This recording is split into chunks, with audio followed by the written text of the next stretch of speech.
testified that he did see a group of lights that we were trying to direct him to, or a group of targets. And he flew towards them, and obviously from his report then, they appeared to be all around him, which he reported to us. And then they moved on.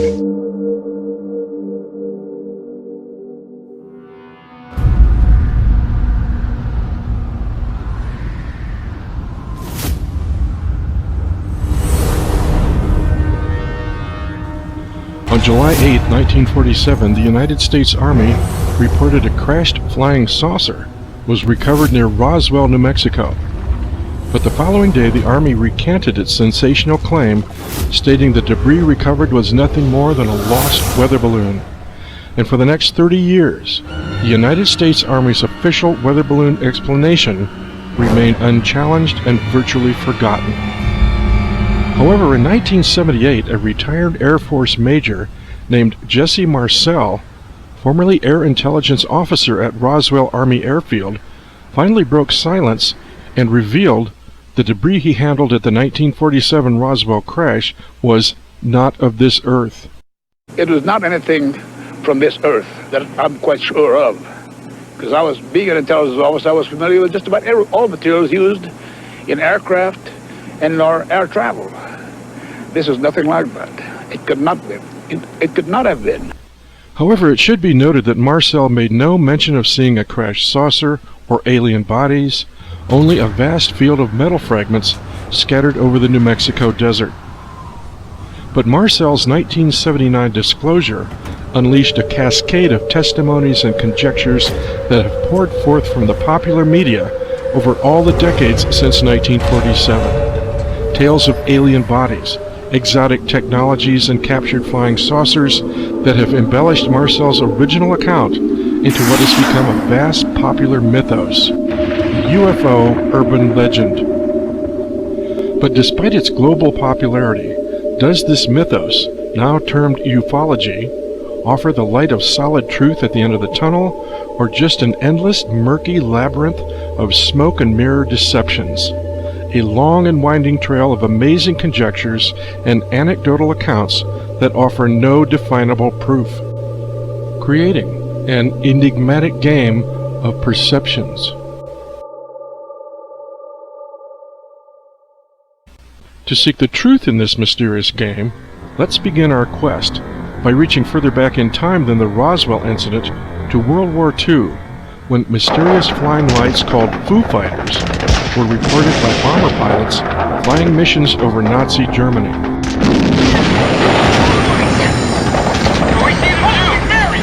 What the hell are they? Let's get a look at these. Are they Germans? They're too bright, I can't see. Moving fast! Everybody keep calm. Were the Foo Fighters seen by bomber squadrons extraterrestrial, or were they German mechanical inventions? Or were they an exotic combination of both? Famed German rocket designer Hermann Oberth cryptically stated that Germany's amazing technologies were just that. We cannot take the credit for our record advancement in certain scientific fields alone. We have been helped. When asked by whom, he replied, the people of other worlds. A deeper examination of German flying saucer legends reveals secret societies in pre-war Germany were actively seeking contact with extraterrestrial intelligences. Psychic medium Maria Orsic of the Vril Society reported successful telepathic communications with beings from the Aldebaran star system in 1919. German secret societies delved deep into occult sources, determined to unearth alternative propulsion technologies from remote antiquity. Yet despite stories of successful flying saucer projects, the Nazis failed to deploy such miracle weapons to rescue Germany from military defeat.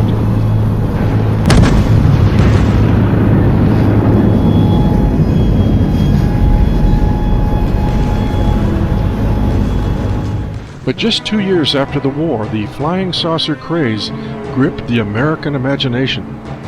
In June of 1947, a private pilot named Kenneth Arnold reported a formation of 9 shiny objects cruising along at an unprecedented speed of 1,600 miles per hour in the vicinity of Mount Rainier, Washington. In Arnold's words, the craft flew like a saucer would if you skipped it across the water.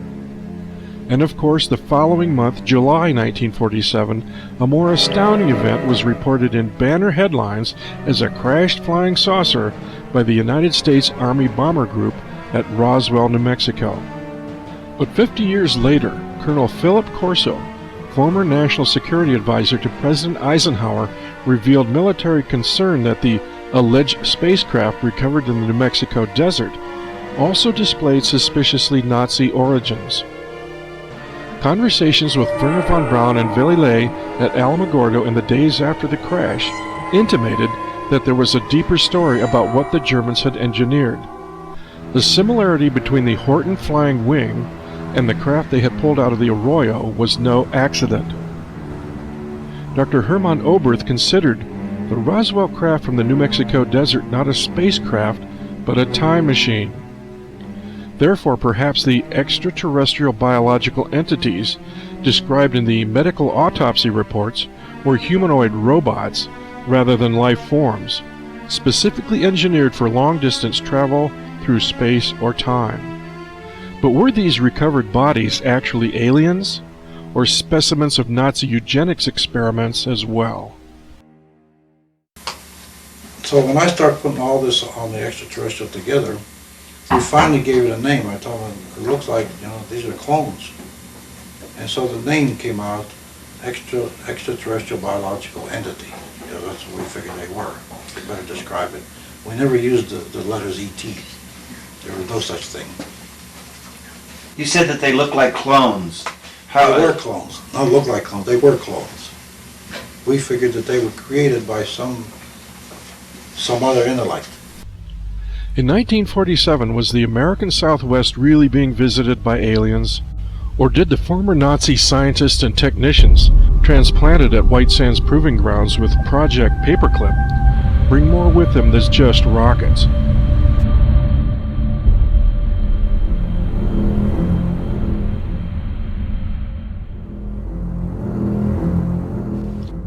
Technology was poised to replace America's addiction to radio with television, an ever more seductive weapon of mass deception invading every home across the land.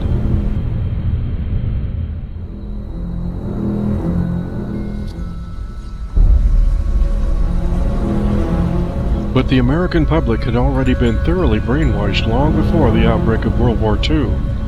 Nephew to famed psychoanalyst Sigmund Freud, Edward Bernays, working for the administration of Woodrow Wilson during World War I with the Committee on Public Information, had become influential in promoting the idea that America's war efforts were primarily aimed at bringing democracy to all of Europe. Stunned by the degree to which the democracy slogan had swayed the public both at home and abroad, Bernays realized this propaganda model could be employed during peacetime as well.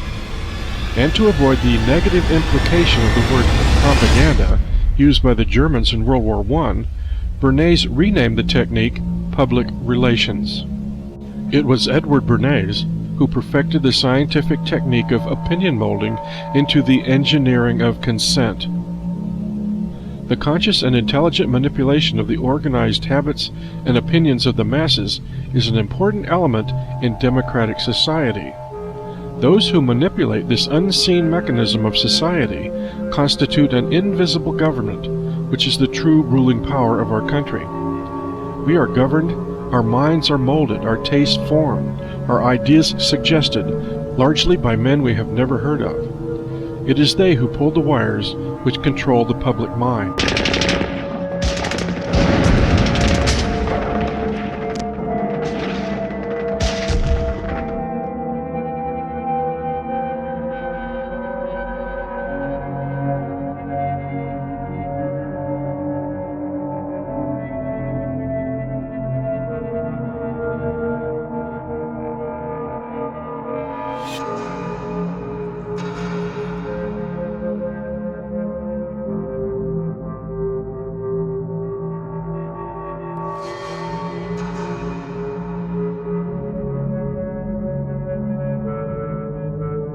Do we dare assume that such men as Bernays and the skilled mind manipulators who succeeded him would hesitate to use public fascination with unidentified flying objects as yet another tool for controlling the public mind? By the 1930s, Bernays' mass media hypnosis over the American public was already so deeply ingrained that virtually anything broadcast over network radio was accepted as fact. The insidious mind control potential of mass media was fully demonstrated on Halloween 1938 when CBS Radio broadcast an original dramatization of War of the Worlds as a breaking news event, unleashing hysteria and panic across the United States. Listeners tuned in to what they thought was a terrifying Martian invasion.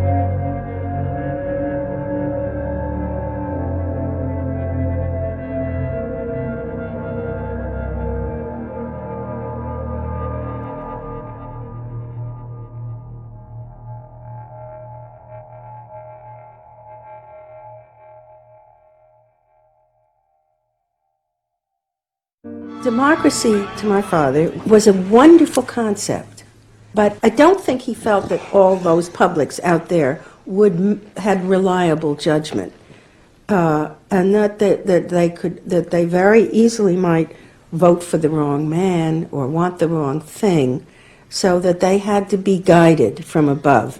You appeal to their desires and their unrecognized longings, that sort of thing.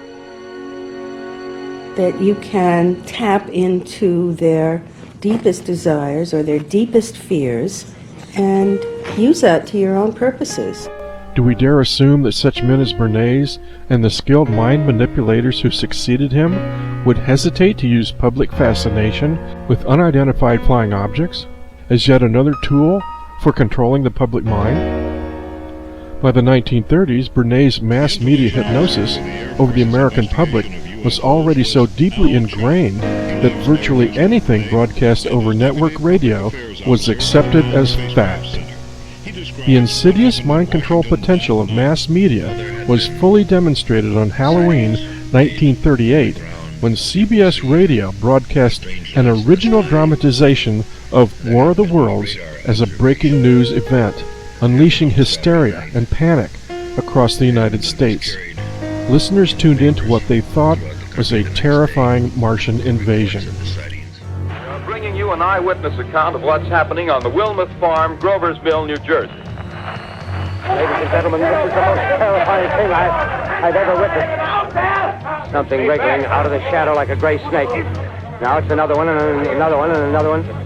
They look like tentacles to me. Make out a small beam of light against a mirror. There's something happening. There's a jet of flame springing from the mirror, and it leaps right at the advancing men. Lord, they're turning into flames. Now the whole field's caught up by the woods, the barns, the gas tanks of the automobiles spreading everywhere.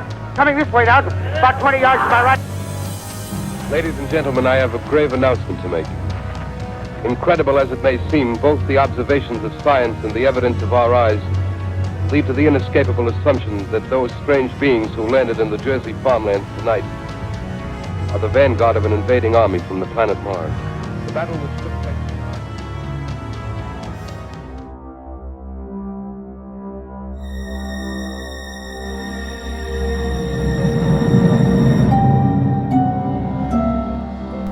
During World War II, Edward R. Murrow, also a CFR member, was paid by the Rockefeller Foundation and Dr. Cantrell to monitor Nazi radio propaganda and judge its effectiveness. From this project sprang the FBIS, Foreign Broadcast Intelligence Service, which eventually became the United States Information Agency used by the National Security Council as its chief disseminator for propaganda after World War II. Upon leaving CBS, Frank Stanton became the chairman of the RAND Corporation, an extremely influential government think tank which researched, among other topics, mass brainwashing of an unsuspecting public through the mass media.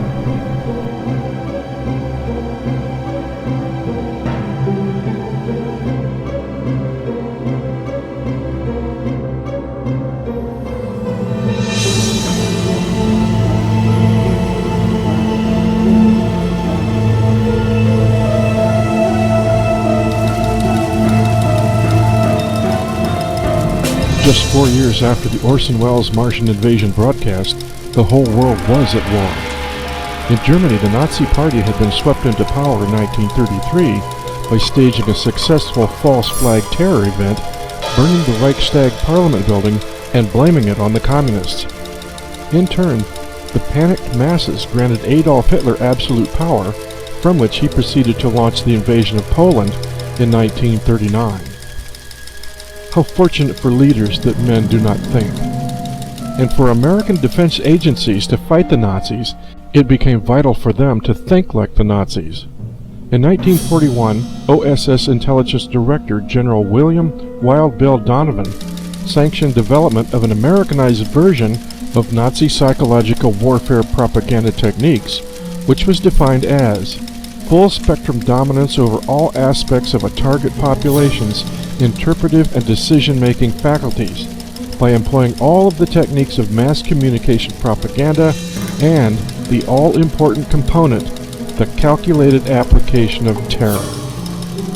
What better place to test the new theories of psychological warfare than among our native populace, the most turned-on, tuned-in, mentally massaged nation on earth, the United States of America. And by 1947, with post-war paperclip Nazis firmly established in American intelligence agencies, as well as Army rocket development projects, President Harry Truman also established Majestic 12, or Magic 12, or simply MJ-12, as a top-secret agency exclusively mandated for UFO research and intelligence. One of MJ-12's prominent members, which researched, among other topics, mass brainwashing of an unsuspecting public through the mass media.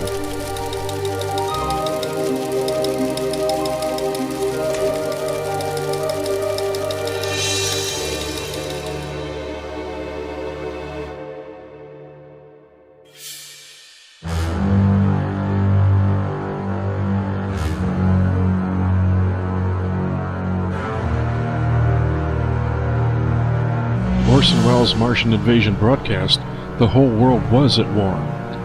In Germany, the Nazi Party had been swept into power in 1933 by staging a successful false flag terror event, burning the Reichstag Parliament building and blaming it on the communists. In turn, the panicked masses granted Adolf Hitler absolute power, from which he proceeded to launch the invasion of Poland in 1939. How fortunate for leaders that men do not think. And for American defense agencies to fight the Nazis, it became vital for them to think like the Nazis. In 1941, OSS Intelligence Director General William Wild Bill Donovan sanctioned development of an Americanized version of Nazi psychological warfare propaganda techniques, which was defined as full-spectrum dominance over all aspects of a target population's interpretive and decision-making faculties by employing all of the techniques of mass communication propaganda and the all-important component, the calculated application of terror. What better place to test the new theories of psychological warfare than among our native populace, the most turned-on, tuned-in, mentally massaged nation on earth, the United States of America. And by 1947, with post-war paperclip Nazis firmly established in American intelligence agencies, as well as Army rocket development projects, President Harry Truman also established Majestic 12, or Magic 12, or simply MJ-12, as a top-secret agency exclusively mandated for UFO research and intelligence. One of MJ-12's prominent members was Gordon Gray, head of Truman's Psychological Strategy Board. Early on, MJ-12 members recognized that if the UFO phenomena itself could not be controlled, the imperative would be to control the public perception of the phenomenon. With this in mind, Air Force General Nathan Twining, also a member of MJ-12, insisted to President Truman that as a psychological warfare issue, the UFO phenomenon was bigger than the Manhattan Project and required that it be managed on a larger scale and obviously for a longer period. They would form nothing less than a government within the government, sustaining itself from presidential administration to presidential administration, regardless of whatever political party took power, and ruthlessly guarding their secrets while evaluating every new bit of information on flying saucers they received. But at the same time, they would allow disclosure of some of the most far-fetched information, whether true or not, because it would help to create a climate of public attitude that would be able to accept the existence of extraterrestrial life without a general sense of panic. Truman's director of the CIA, Vice Admiral Roscoe Hillenkotter, further advised a public disinformation campaign to merely debunk UFOs. Behind the scenes, high-ranking Air Force officers are soberly concerned about the UFOs, but through official secrecy and ridicule, many citizens are led to believe the unknown flying objects are nonsense. But Hillenkotter's successor, Walter Beadle Smith, encouraged UFO reporting as a means of PSYOPs disinformation to protect existing secret aircraft projects. So by the end of the 1940s, public perception of UFOs was already being carefully stage managed.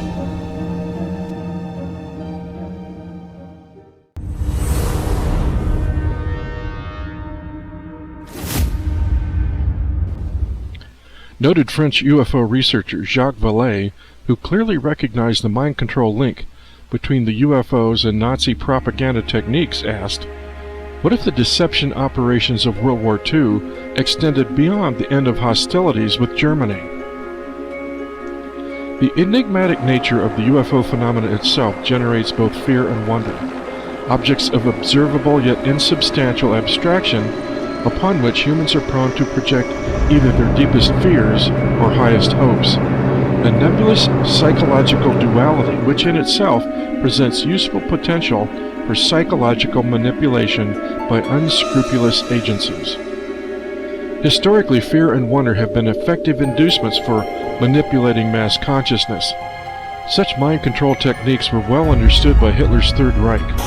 Nazi vengeance weapons, such as the V-1 and V-2 rockets, raining death on England and France, were designed more for their demoralizing psychological effects than as serious tactical weapons.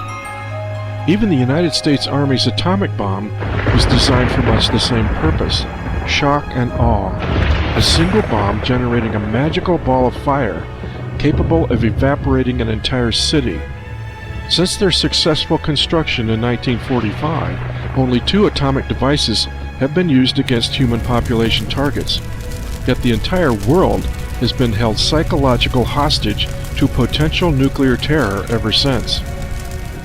In the summer of 1952, CIA Director Walter Beadle Smith sent a memorandum to the director of the Psychological Strategy Board, MJ-12 member Gordon Gray, outlining the CIA's proposal to the National Security Council, stating that the UFO issue presented clear implications for psychological warfare. Smith went on to state, "I suggest that we discuss at an early board meeting the possible offensive or defensive utilization of these UFO phenomena for psychological warfare purposes."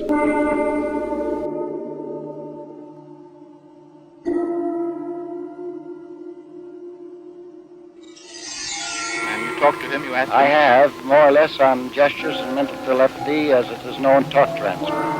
He does not speak. I mean, He didn't at the time, but I have met him since, and he does speak very well English as well as any other language. Did he tell you where he came from? Yes, this time he told me he was from Venus, although I have met men from other planets as well. Also by 1952, California UFO contactee George Adamski, who claimed observing unidentified flying objects as early as 1946, had earned national notoriety as the Pied Piper of the aliens from space gospel, with his many books and lectures on the subject. And while Adamski was later dismissed as a con man, self-proclaimed contactee Howard Menger followed suit as a man who copied a con man and whom during one television interview admitted as much. Yet once again dismissing Adamski and Menger as UFO con man crackpots is not as simple as it seems, because solid evidence exists that at least these two individuals were acting as part of an intelligence-backed operation. Menger also admitted that he worked for the CIA and that his story was part of an experiment to test public reactions to the idea of extraterrestrial contact, to see how easily and who specifically could be fooled into believing anything. Adamski, who claimed to be in contact with a distinctly Aryan-looking blonde spaceman from Venus, was actively supported and assisted by the CIA for the same purpose. This became known when scientists attempting to discredit Adamski were warned off by the new CIA director Alan Dulles in person. And research has shown that during tours of Europe and Australia to promote his message, Adamski traveled on a passport furnished by the CIA. During a 1953 speech, Adamski even calmed an anxious crowd by assuring the audience that the CIA and the FBI had cleared his statements. The idea that contactees such as Adamski should have been spreading their message with the blessings and backing of the CIA seems at first bizarre. However, when we consider the very real benefits for psychological warfare purposes of setting up and monitoring such experiments into the way that cult beliefs spread and the influence that they have over certain segments of the population, the motive becomes apparent.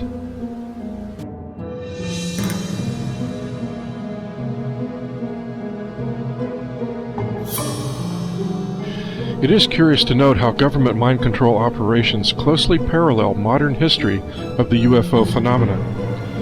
In 1953, directorship of the CIA had been assumed by Alan Dulles, who ordered Jewish psychologist Sidney Gottlieb to create Project MK-Ultra for the alleged purpose of developing mind-controlled drugs in response to communist Russian, Chinese, and North Korean use of mind control techniques against American prisoners of war held in Korea, such as truth serums, selective memory loss, hypnotic programming, and screen memories. Of course, the Nazi-controlled CIA, exploiting Cold War fear of communism, would not hesitate to instigate PSYOPs programs against the American population as well.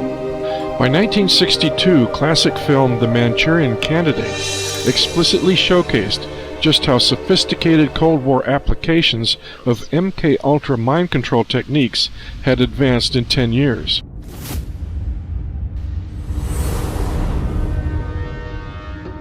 Allow me to introduce our American visitors. I must ask you to forgive their somewhat lackadaisical manners, but I have conditioned them, or brainwashed them, which I understand is the new American word, to believe that they are waiting out a storm in the lobby of a small hotel in New Jersey, where a meeting of the Ladies' Garden Club is in progress. You will notice that I have told them they may smoke. I've allowed my people to have a little fun in the selection of bizarre tobacco substitutes. Are you enjoying your cigarette, Ed? Yes, ma'am. Yak dung. Oh, tastes good, like a cigarette should. Just 1 year earlier, in 1961, an interracial couple was allegedly abducted by gray aliens while traveling the back roads of New Hampshire.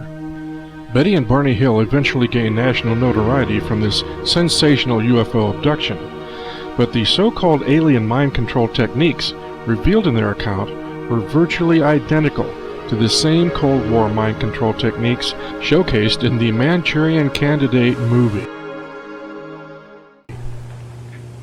I'm thinking I'm asleep. Asleep in the car?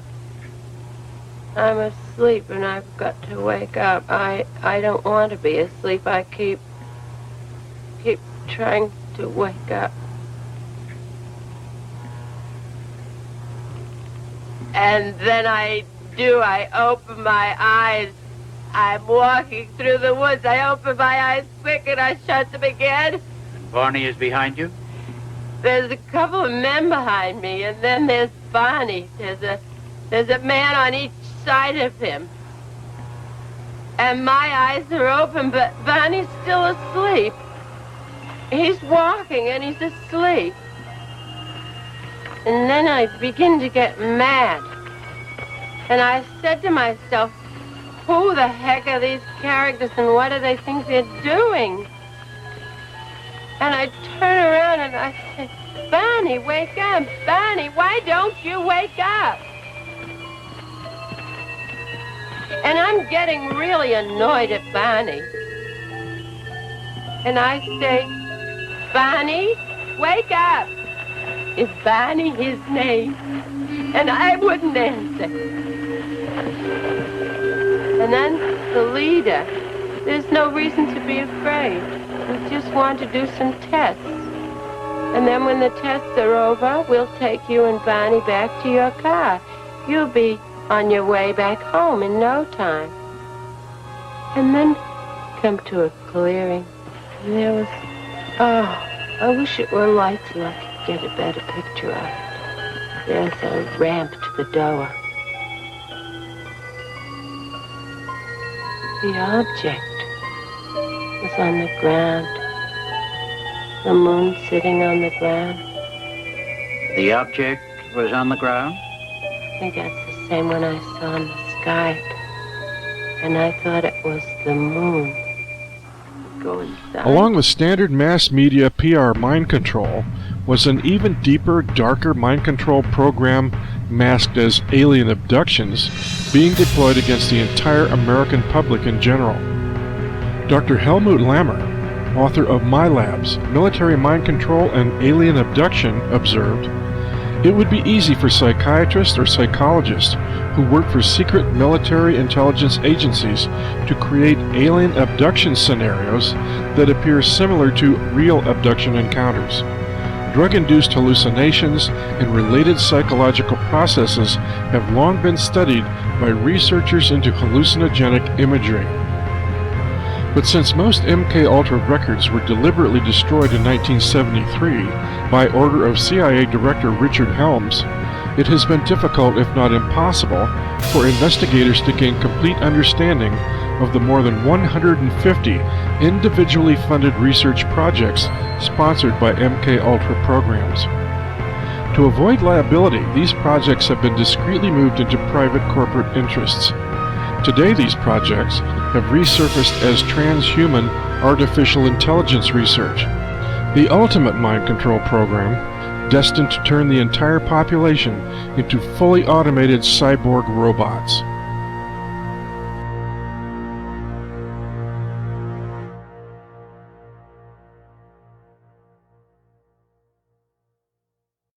Manufacturing consent.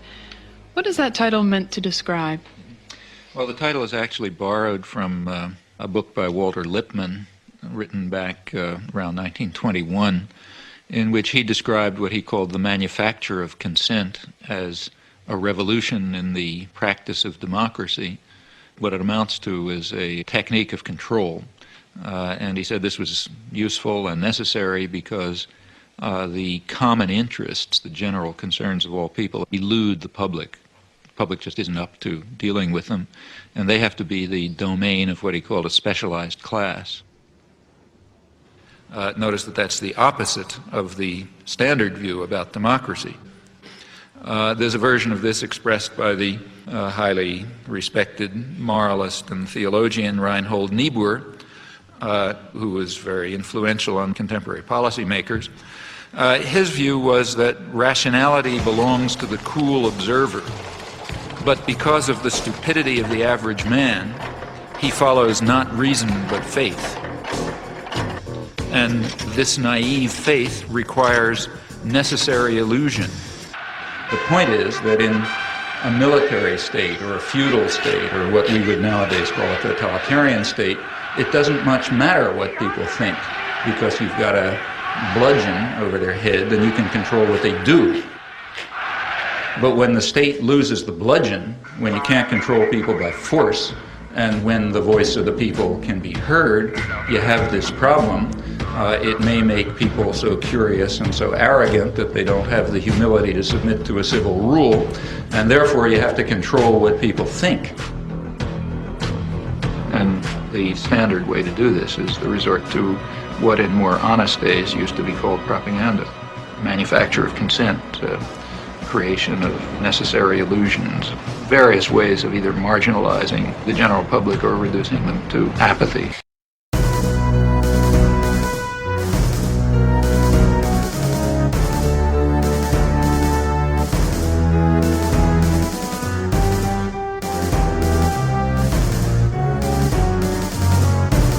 William Casey, former corporate lawyer and successor to George Bush as CIA director, once boasted, "We'll know our disinformation program is complete when everything the American public believes is false." The public perception of the UFO phenomena is no less managed by the same specialized class of financial elite who manufacture public consent. Financial elite who would not hesitate to test public reactions to the idea of extraterrestrial contact to see how easily and who specifically could be fooled into believing anything.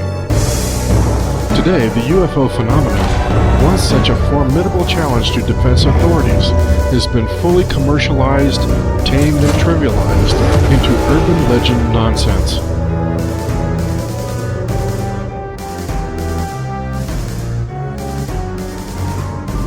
The ancient astronaut theory suggests that this is a direct result of extraterrestrials tampering with our DNA. So we're half human and half extraterrestrial. We're hybrids. Hi. I'm Paul. I really need your help. A modern cultural mythology sharing History Channel airtime with absurd redneck reality shows or overwrought space war spectacles at IMAX theaters. Marginalized, packaged, and conveniently wrapped so as not to disturb our cozy day-to-day consumer reality existence. Since the 1930s and the War of the Worlds radio broadcast, mass propaganda has become even more compelling with the advent of visual media, and the masters of mind control know that. Much of the general population accepts whatever they see on television as fact as well. And so elaborate Hollywood-style staging of news with space flights, moonwalks, and terrorist attacks specifically crafted for video production presents a contrived hypnotic perception of reality to a mesmerized public. Even amazing whistleblower revelations that dominate popular internet alternative news websites can be just as easily contrived and controlled by the same corporate interests that have been engineering public consent for decades.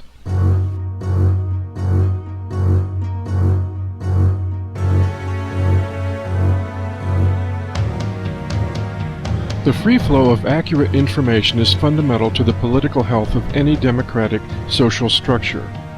The daily life of individuals in any society depends upon free exchange of accurate information regarding food, energy, public safety, and general well-being.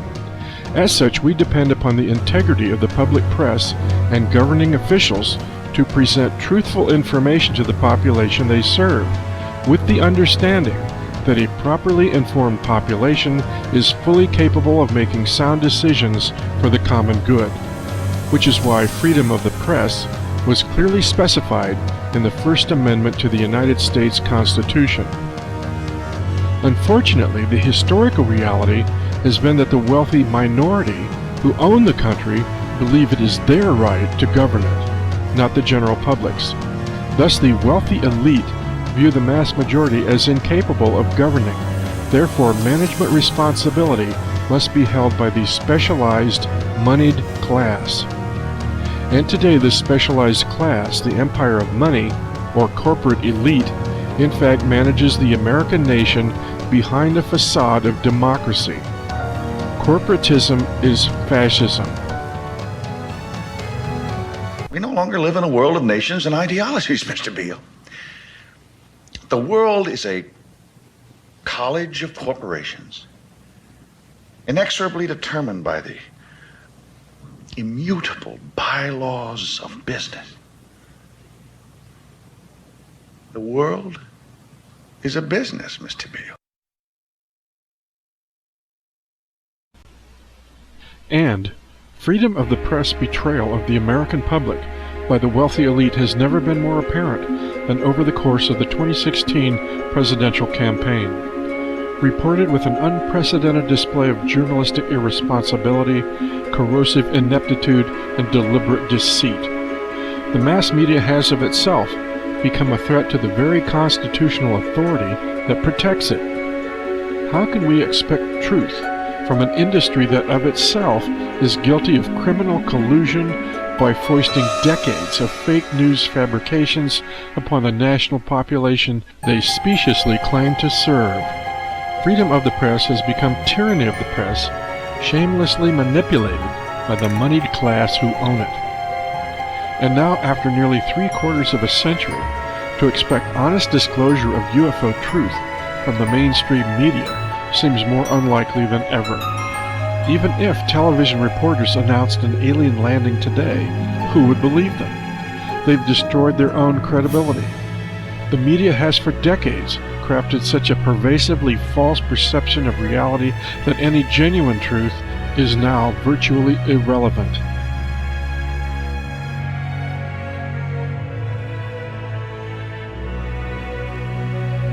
Is ET really visiting Earth? Do ETs even exist? Did a craft from outer space really crash at Roswell? Or has our own government been tinkering with free energy anti-gravity flying machines ever since World War II and using the whole UFO issue just as a clever cover-up? Is our entire planet nothing more than a corporate concentration camp? Undoubtedly, the wealthy elite still hold the winning hand in this muddled game of UFO perceptions, just as they have since 1947. And unless an awakened public rises to challenge this tyranny, the elite will likely keep this issue marginalized and safely tucked in the dustbin of urban legends for as long as it suits their purpose.